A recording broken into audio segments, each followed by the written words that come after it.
Ya, selamat pagi teman-teman semua. Selamat datang di webinar Loktat hari ini dengan tema meningkatkan keandalan alignment pada poros dan pompa motor. Ya, hari tanggal 2 Oktober 2021. Webinar kali ini kita akan menggunakan MS Team. Jadi kalau ada sedikit keterlambatan layar secara online ini bisa saja terjadi, jadi harap maklum. Oke. Dan informasi juga, teman-teman yang di studio ini kami sudah melalui prokes yang berlaku. Jadi buktinya studio ini sudah aman. Dan kalau teman-teman ada pertanyaan, nanti bisa di kolom Q&A dan kami akan jawab di akhir acara. Sebelumnya perkenalkan dulu, nama saya Christian Siswono. Saya sudah di Henkel dari tahun 2015, lumayan lama, dan saya betah di sini. Saya di divisi ACM MRO. Dan saya juga tidak sendiri, saya akan ditemani oleh Pak Budi dari bagian teknikal kami. Halo Pak Budi. Pagi Pak Christian. Silakan mengenal diri Bapak. Pagi teman-teman rumah, nama saya Budi Nugroho, saya adalah teknikal di PT Indonesia. Saya sejak tahun 2012 sampai sekarang ya, sekitar 9 tahun Pak Kris. Betah juga berarti ya? Betah sekali ya, saya 9 tahun di sini Pak Kris. Oke Pak Kris, lanjutlah. Oke, pertama kita akan bahas mengenai pompa. Apakah itu pompa? Secara simpelnya itu pompa adalah mesin untuk mengalirkan fluida dari tempat bertekanan rendah ke tempat bertekanan tinggi. Ya, di mana pompa ini akan digerakkan oleh motor. Betul sekali. Jadi skemanya pompa dan motor itu adalah seperti ini. Ini bagian ini adalah bagian motornya ya. Dan ini bagian pompanya, di mana disambungkan dengan poros. Shaft ya. Shaft ya. Dan di sini harus dipastikan shaft itu align atau sejajar. Itu sekali Pak Kris. Namun ya karena itu yang menyambung ya, berarti yang menyambung antara motor dengan pompa tersebut. Iya. Tapi kadang-kadang terjadi misalignment. Iya. Jadi case-nya di lapangan itu mungkin teman-teman di lapangan sudah tahu ya, ada tipe-tipe misalignment. Yang pertama adalah ini offset ya, itu di mana poros si motor dengan poros si pompa itu nggak sejajar. Ya. Itu adalah angular, itu ada sudutnya. Ya. Nomor 3 sampai 5 adalah gabungan antara keduanya Pak Kris. Jadi ada gabungan angular dengan offsetnya. Jadi ada jarak juga, tapi juga miring juga. Ya, di sini ada gambar ya, itu ada paralel misalignment, itu bisa lihat ya, itu adalah poros si motor dengan poros pompa itu nggak sejajar ya. Itu namanya paralel atau offset ya, atau angular itu dia ada sudutnya Pak Kris. Seperti ini ya. Nah harusnya yang sebelah kanan ya, itu yang benar. Harusnya sejajar ya. Correct line seperti itu, dia lurus dan sejajar. Jadi secara sudut dan secara jarak sejajar seperti itu. Baik vertikal maupun horizontal ya, seperti itu. Nah berikut kita akan share sedikit video beberapa masalah yang mungkin terjadi akibat misalignment. Baik. Mungkin saya sedikit terangkan di sini ya. Ini adalah video mengenai 5 efek yang terjadi apabila terjadi misalignment atau nggak sejajar antara poros motor dan poros pompa. Ya di sini akan terangkan berefeknya. Ada 5 ya sini efeknya. Yang pertama biasanya ya Pak Kris itu adalah kegagalan pada seal ya atau seal failure ya. Nanti sealnya ini rusak ya, nanti akan kebocoran pada pompanya. Nanti membuat pompanya messy ya, banyak air di mana-mana. Leaking gitu ya. Yang kedua adalah bisa juga menyebabkan bearing rusak pada pompanya.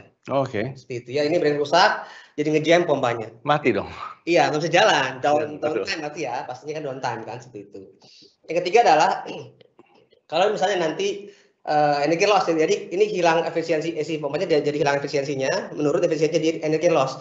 Outputnya sedikit sekali yang kuat. Berarti biaya akan naik ya. Jadi energi kita akan makan terus, gitu ya. Yang kedua adalah meningkatkan getaran, jadi getaran dari berlebihan sehingga jadi menyebabkan pompanya jadi rusak. Seperti itu, Pak Christian. Yang kelima nanti adalah overheat ya, di mana tadi ada kebocoran, kurang lubrikasi pompanya, jadi dia bisa jadi motor dan pompanya itu jadi overheat atau terlalu panas ya. Seperti itu. Jadi bahaya juga ya untuk keamanan ya. Bisa kebakar, betul. Bisa jadi overheat seperti itu. Okay. Jadi bisa kita simpulkan di sini, alignment itu sebenarnya bagian yang sangat penting ya dari satu bidang maintenance. Iya. Mungkin bisa disimpulkan tadi yang informasi dari Pak Budi ada seperti ini ya, Pak. Iya, seal rusak, bearing rusak, dayanya menurun karena tadi efisiensinya menurun seperti itu ya. Getaran berlebih dan juga overheat pada mesin yang pasti biaya penggunaan dan costnya pasti tinggi. Seperti itu. Jadi mahal ya, dan tadi juga masalah overheating ya, masalah resiko kebakaran tadi. Safety tadi juga kan. Itu bahaya, betul. Itu. Makanya ini benar-benar penting alignment antara poros motor dan poros pompa. Pak, mungkin bisa di-share sedikit ya beberapa cara supaya kita bisa align di poros itu. Ya, jadi sini ada gambar ya, ada beberapa video teknik untuk teman-teman di lapangan biasanya menggunakan metode ini untuk perbaikan alignment pada poros pompa dan motor. Yang pertama menggunakan straight edge, ini adalah metode paling dasar, basic ya. Dia menggunakan besi lurus atau penggaris lurus ya, Ini paling mudah sekali, namun untuk akurasinya Pak Christian, dia paling rendah. Oke. Biasanya dilakukan untuk mungkin equipment yang kurang tinggi di punya presisinya, seperti itu. Ya. Yang terlalu vital lah seperti itu. Terlalu vital, seperti itu baik. Yang kedua adalah menggunakan indikator. Ini yang paling sering dilakukan di teman-teman di lapangan karena ini cukup presisi sekali dan juga tapi kalau adalah dia butuh orang yang skillful atau orang yang ahli di bidangnya untuk melakukan alignment ini. Dan lama sekali untuk pengerjaannya Pak Christian, sekitar 3-4 jam tergantung dari motornya sebenarnya sih, itu dan pompanya. Tapi ini mungkin butuh sumber daya manusia yang cukup ahli ya? Mumpuni karena dia harus orang yang skillful atau yang ahli ya Pak Christian. Jadi nggak sembarang orang bisa aplikasi ini ya? Betul, karena emang butuh teknik yang tertentu untuk menggunakan ini. Yang ketiga adalah menggunakan laser, ini yang paling canggih ya, dia cukup nggak terlalu susah karena canggih alatnya, namun untuk kekurangannya, dia butuh investment yang cukup tinggi, harganya agak mahal untuk equipment ini Pak Christian. Oh, makanya biayanya jadi cost-nya jadi tinggi ya? Tapi untuk presisinya, paling presisi sekali. Paling presisi? Iya, dan cukup cepat ya, dibanding dengan tadi yang dari indikator. Berarti ini paling lama. Oke. Teman-teman di rumah. Jadi dari informasi Pak Budi bisa disimpulkan seperti ini? Ya, ini adalah tabel ya, tadi perbandingan antara set age, dan indikator dan juga laser. Dimana kalau untuk yang tadi set age, dia dibutuhkan nggak ahli-ahli banget bisa mengerjakannya, cepat aplikasinya, namun kurang akurasinya. Dan juga dia nggak bisa untuk yang kerusakan yang angular. Gitu. Oke. Jadi tadi sesuai informasi Pak Budi, kerusakan yang alignment tidak sudut gitu ya? Iya. Dia nggak bisa berarti ya? Dia hanya bisa yang paralel tadi ya? Iya, yang offset aja bisa. Yang kedua dari indikator dia bagus untuk akurasinya, kekurangan adalah dia itu lama pengerjaannya, tadi lama dan juga butuh orang yang ahli dalam pekerjaan ini. Seperti itu. Namun bisa ya untuk capex-nya, untuk investment nggak cukup tinggi dan juga dia bisa mengukur tadi offset dan angular. Bisa keduanya. Seperti itu. Yang ketiga laser ini paling bagus, cuman kurangnya adalah dia capex-nya atau investment-nya dia mahal sekali. Gitu. Dan tapi untuk keahlian SDM sendiri sebenarnya medium aja sebenarnya. Jadi dia nggak terlalu butuh orang yang ahli ya, bisa orang tertentu bisa mengerjakannya. Coba perbandingan biaya lumayan ya. Oke. Baik. Tetapi kalau yang dial indikator sama laser itu bisa mengukur kalau misalnya kerusakan itu tidak cuma angular itu bisa berarti. Bisa, dia bisa keduanya. Nah ini juga untuk yang penting asetnya itu aset penting itu bisa digunakan kedua ini. Jangan menggunakan set edge ya, karena ini nggak presisi ya. Untuk beberapa yang asetnya yang mahal jangan menggunakan set edge Pak Christian. Oke. Ya. Nah mungkin kita bisa share sedikit ya beberapa penyebabnya kehilangan pompa. Yang pertama sebenarnya karena kehilangan bearing. Tapi kehilangan bearing itu disebabkan oleh shaft misalignment. Ya. Shaft misalignment itu terjadi karena bautnya kendur. Ya, jadi gini, ini adalah semacam bagan ya, dimana kalau untuk kadang-kadang kan terjadi di lapangan tuh, oh ada bearing failure, ada bearing rusak gitu ya, nggak tahu dicek itu ternyata gara-gara nggak align antara si poros pompa dan motor. Oh udah dipasang misalnya? Iya. Oh ternyata kalau cek lagi itu gara-gara mounting bolt yang di motornya itu kendur Pak Christian. Kenapa bisa kendur di situ? Karena kan bergetar motor ya. Oke, motor bergetar. Boltnya itu nggak kuat menahan getaran sehingga kendur. Walaupun awalnya dia udah align ya? Align dan dikencangkan kan, ditorsi menggunakan washer macam-macam lah, tapi terkenal karena getarnya tinggi sekali. Teori baut seperti itu memang. Iya. Nah, dalam hal ini berarti kita bisa pakai teknologi kita ya sebenarnya. Betul, di sini kita masuk Pak Christian ya. Jadi di sini kita menggunakan thread locker teman-teman di rumah. Ini adalah thread locker 290 ya. Ini thread locker jenis spesial untuk untuk aplikasi di alignment ini. Karena ini penggunaannya setelah dikencangkan, setelah ditorsi. Setelah dipasang begitu ya. Jadi kan kalau untuk alignment kan Pak Christian itu harus dikencangkan dulu. Oh kan dia diukur udah presisi atau belum? Kita nggak bisa menggunakan di tengah-tengah itu pakai thread locker, nggak bisa. Karena dia harus adjust lagi. Iya, di-adjust dulu sampai sempurna, dikencangkan, ditorsi, baru kita kasih thread locker di atasnya. Oh makanya mau nggak mau kita harus pakai tipe ini yang karena sudah terpasang, sudah diukur dulu, baru kita pasang thread locker yang tidak sebelumnya. Ini spesial ya, jadi ini digunakan memang untuk post cure ya, jadi post assembly, jadi setelah dipasang kencangkan baru pakai ini. Oke, mungkin kita bisa coba Pak Budi beberapa contoh aplikasinya. Baik, di sini mungkin kita bisa keluar ya teman-teman di rumah. Ini adalah kamera sini, ini adalah mesin penggetar baut ya. Mohon maaf saya pasang dulu, saya punya sarung tangan. Ini namanya rattler mesin atau mesin menggetar baut. dia digetarkan oleh frekuensi tertentu ya. Ini ada frekuensinya, nanti ada di iPad ya, berapa frekuensinya. Di mana nanti akan diukur berapa kekuatan dia punya torsi, di-compare dengan waktu ya, berapa detik atau berapa lama dia akan kendur. Seperti itu. Maaf ini, mana sih jempolnya? Sebentar, Chris. Oke, baik, kita akan compare hari ini dua buah case ya. Pertama yang nggak pakai thread locker, kedua dengan menggunakan thread locker. Oke, ya ini ada pertama kali kita coba untuk ini dulu ya. Ini adalah thread lockernya ya, 2910. Ya ini adalah tipe yang tadi post assembly, artinya setelah kita kencangkan baru kita menggunakan di atasnya. Itu. Nah untuk hari ini kita akan menggunakan primer, teman-teman di rumah, ini adalah primernya 7649. Ya ini adalah primer digunakan karena kita lagi di studio, saya butuh cepat pengeringnya. Betul. Ini untuk fungsi untuk pengeringan lebih cepat. Ya. Ini ada bautnya yang mau saya kasih dulu dengan primer ya, bautnya ini. Kita saya kasih dulu dengan primernya. Mohon maaf. Ini ya.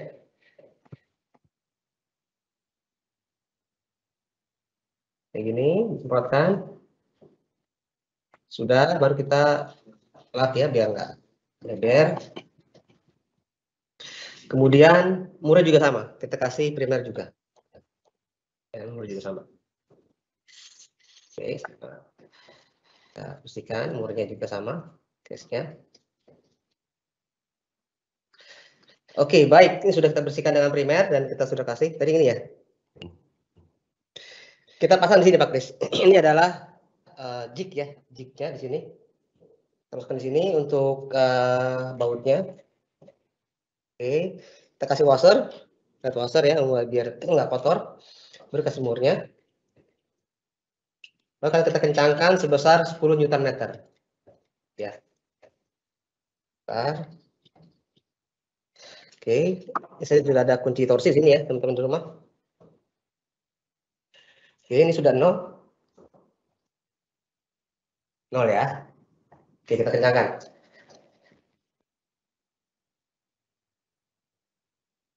Kalau saya kencangkan aktifnya. Kita kencangkan 10 Newton ya.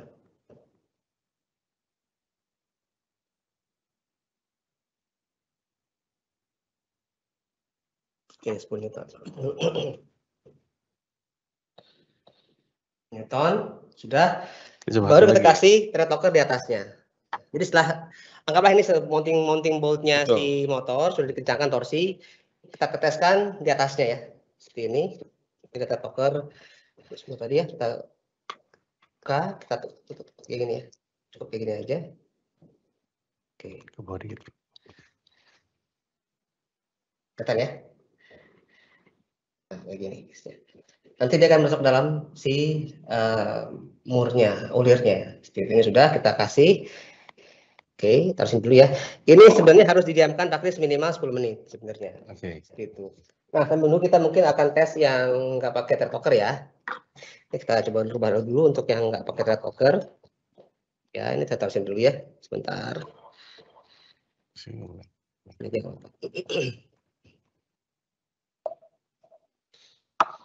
Ini baut untuk yang nggak pakai thread locker ya, langsung pasang aja seperti ini. Kita pasang pakai thread washer, ya. Lalu kita kasih murnya. Ini. Kelihatan ya, teman-teman di rumah. Lalu kita kencangkan menggunakan torsi besar sama tadi ya, 10 juga. Oke. Kita 10 Newton ya. Oh. Tekan 10 Newton. Sorry. 10 Newton. 8, 9, 10. Oke ya. 10 Newton. 0,3 ya. 0,3. Oke. Baik. Mungkin selama menunggu ya. Ini kan sebelum kering ya tokernya, kita bisa terangkan dulu ya mengenai beberapa fitur. Mungkin cara kerjanya juga kali Pak ya. Tadi kan kita baru bicara mengenai kalau ini paling working grade gitu seperti itu ya. Mungkin bisa ke slide-nya ya. Boleh.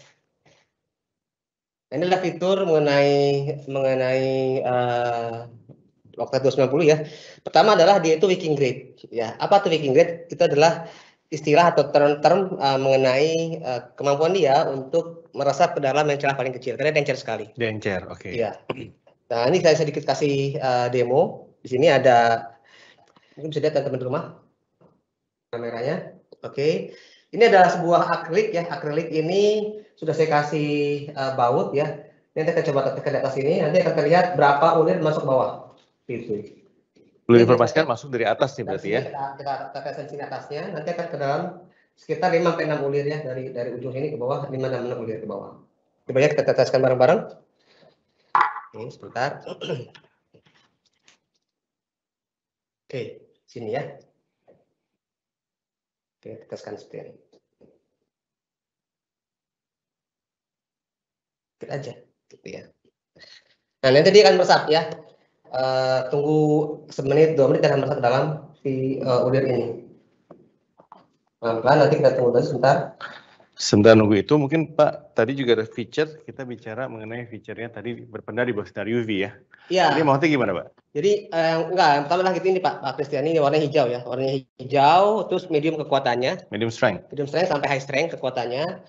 Berpendar di bawah sinar UV ini artinya adalah ketika dia terkena sinar UV, dia akan berpendar. Oh, jadi bisa kita cek udah dipakai atau belum sebenarnya. Jadi ini untuk ketika teman-teman di lapangan pengecekan QC-nya itu ini baut sudah pakai belum sih light talker?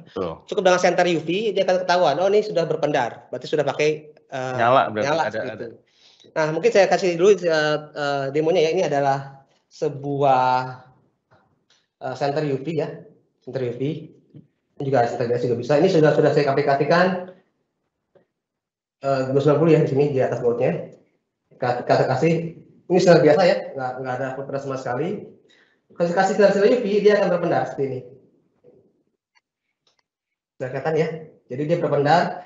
Di ulirnya itu ketahuan ya, di ulirnya itu diketahuan ada tape lockernya. Dan ini sangat mudah untuk dilakukan pengecekan ketika di lapangan. Apakah sudah digunakan belum tape lockernya? Ini ketahuan. Oh, sini sudah menggunakan gitu ya.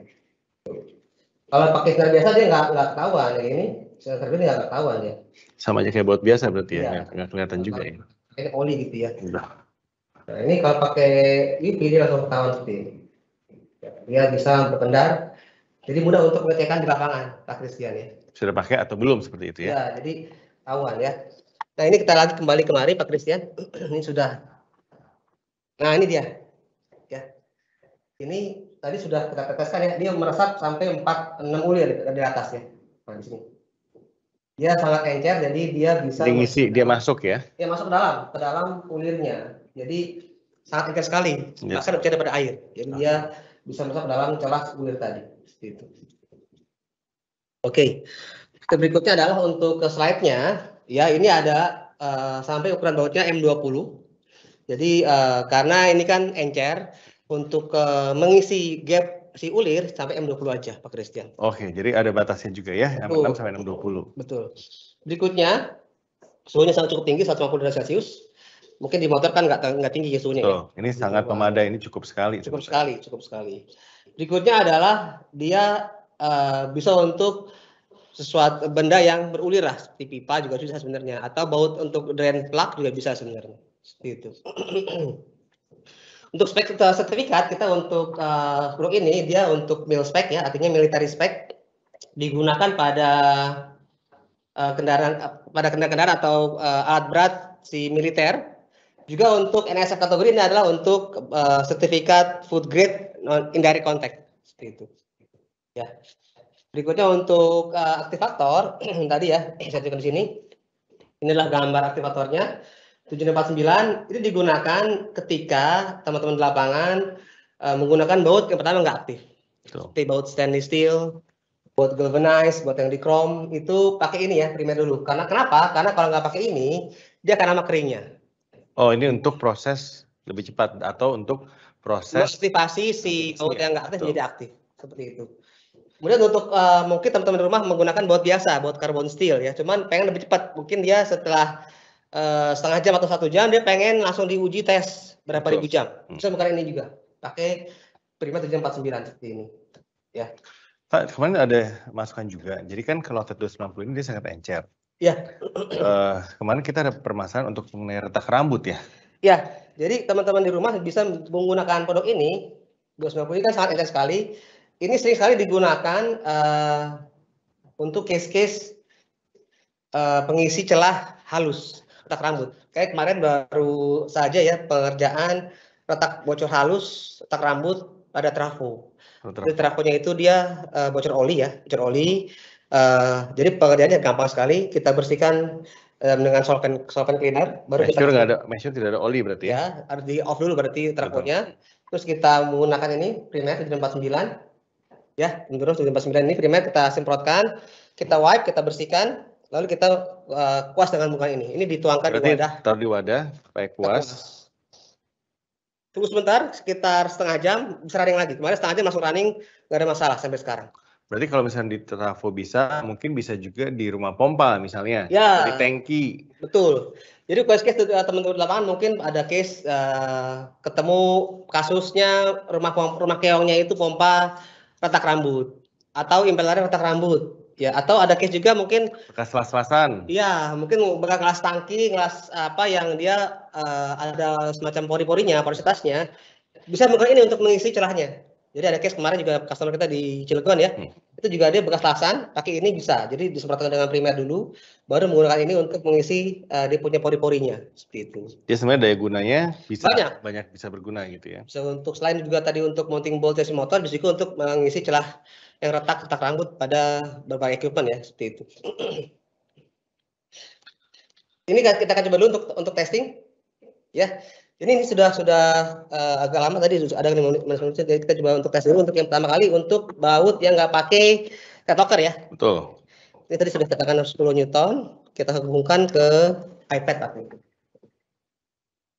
Sebentar. Nanti kita akan hubungkan ke iPad. Di sini ada iPad ya, teman-teman di rumah. Di sini akan menunjukkan grafiknya hubungan antara kekuatan persentase kekuatan dengan detiknya. Nanti akan kita ketatkan sekitar 20 detik ya. Kita lihat grafiknya seberapa turunnya. Nanti kita akan buka berapa torsi bukaannya setelah kita getarkan selama 20 detik tadi. Tadi 10 ya torsinya? Iya. Tuh. Baik, kita coba dulu sebentar.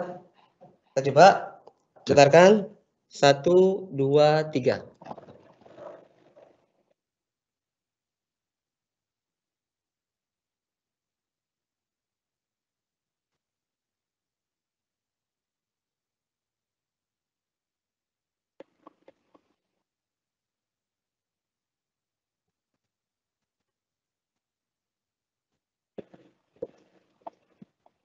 Ya, ini sudah sekitar 20 detik ya kita getarkan.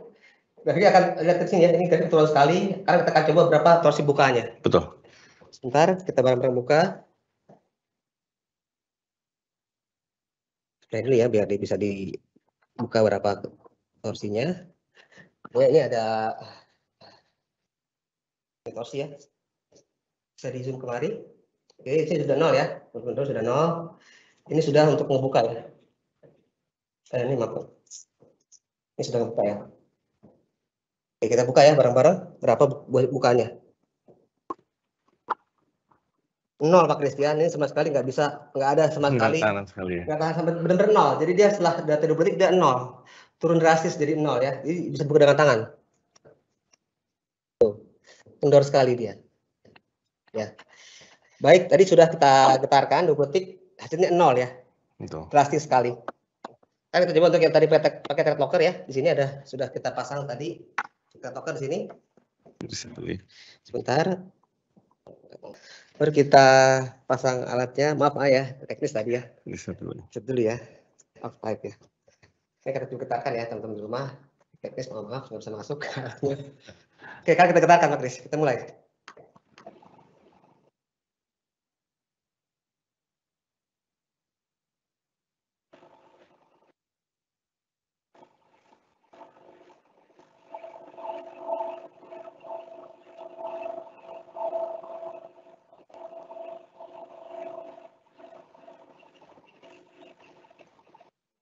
Oke, ini sini grafiknya lihat ya. Ini tadi ada sedikit kejanggalan, mungkin tadi awal gagal nggak masuk ya. Terus juga ini grafiknya dia cenderung nggak turun, dia punya kekuatan torsinya ya. Betul. Kita buka bareng-bareng aja biar kita buktikan berapa torsinya ya. Di sini. Oke. Oke, kita lihat sini, ini sudah 0. 0 ya. Ini untuk buka. Oke.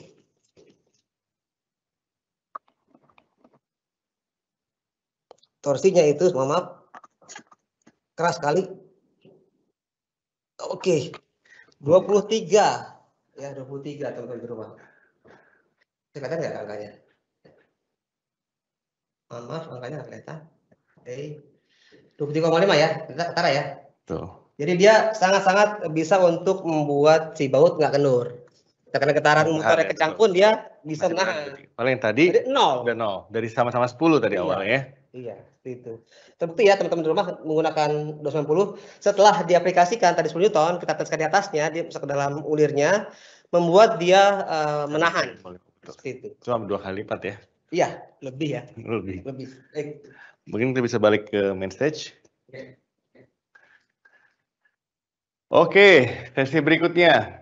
Pertanyaan. Ya, tadi mungkin ada sedikit teknis ya. Mungkin itu alatnya tadi ketika memasukkan itu. Karena alatnya sangat presisi, sekali. masuknya pun kita juga butuh presisi. Iya. Memang barang Lochtet sangat presisi ya. Oke, nextnya ada case pertanyaan. Ada. Sebentar. Apa tuh? Apakah baut yang diaplikasikan 290 dapat dibuka kembali, Pak? Oh bisa, pastinya. Jadi ini kan kekuatannya medium sampai high strength. Ya, case-nya kalau teman-teman di lapangan pakai ini buka baut harus pakai kunci sebenarnya. Tadi kan agak keras ya, karena itu baru tadi 20 detik ya, 6 menit ya, itu tinggi sekali. Kalau nanti saat keringnya full, teman-teman harus pakai kunci bukanya. Betul. Dan kalaupun ada kasus mungkin teman-teman di rumah sangat keras sekali bisa menggunakan pemanas heater, baru kita buka pas hangat-hangat. Tapi dipastikan saja dengan menggunakan thread locker ini, biarpun dia keras, tapi terukur bisa dibuka. Bisa dibuka, nggak mungkin bisa dibuka. Tuh. Biasanya saya pakai kunci cukup sih Pak Christian, nggak harus pakai panas sebenarnya sih. Gitu. Ya. Jadi ingat ya, tetap bisa dibuka dengan posisi terukur, tidak seperti baut yang berkarat. Nah itu. Ya, kalau ini kan tadi kan ini kan juga mengisi celah ulir ya, dia juga mencegah karat tadi, karena kalau karat kan dia nggak ukur kemakan ulirnya, terus juga dibukanya juga rusak bautnya kan kayak gitu. Kalau ini kan terukur, nggak berkarat, asal terukur medium sampai high strength kayak gitu. Nah ini berkaitan dengan pertanyaan kedua nih Pak Budi. Apa tuh? Apakah ada efek terhadap baut setelah pakai Lochtet 290? Oh nggak ada. Jadi kalau ini sebenarnya untuk baut-baut medium ya, nggak disarankan untuk baut-baut yang kecil kayak M4, M6 nggak pakai ini. Bagusnya M10 ke atas sampai MT M20 ya. Oke. Jadi untuk baut-baut kecil sebaiknya pakai yang low strength aja. Tapi berarti setelah dipasang, itu kita buka, bautnya tidak rusak ya dipastikan ya? Pasti nggak rusak, karena dia hanya polimer ya, dia semacam termoset. Betul. Jadi dia bukan kayak gelas. Seperti itu. Ya, terjawab ya teman-teman ya. Ya. Terus pertanyaan ketiga, saya bisa beli di mana? Oke, kalau untuk masalah pembelian, teman-teman bisa menghubungi tim sales kami, kenalan sales kami yang mengundang Anda untuk ikut webinar ini. Gitu. Mestinya mereka bisa mengarahkan, Bapak bisa atau Ibu bisa menanyakan di mana, teman-teman bisa dapat di mana, seperti itu. Oke. Oke, nampaknya itu dulu pertanyaannya. Kita akan lanjut. Oke, untuk next webinar selanjutnya, itu di tanggal 10 November ya 2021 dengan tema aman berkendara dengan perlindungan maksimal pada kaca mobil. Ayo teman-teman bisa daftar cepatnya, tempat terbatas. Oke, pastikan ikut ya tanggal 10 November, temanya aman berkendara dengan perlindungan maksimal pada kaca mobil. Ikut dong. Ya, itu hadirannya ya teman-teman.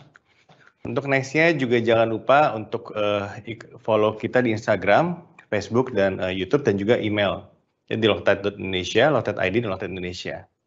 Oke, tetap stay in touch. Kita akan diputarkan lagi ya, yang hari ini kita presentasikan di webinar ini akan ada di upload ya. Betul, kami akan upload. Oke, mungkin itu dulu.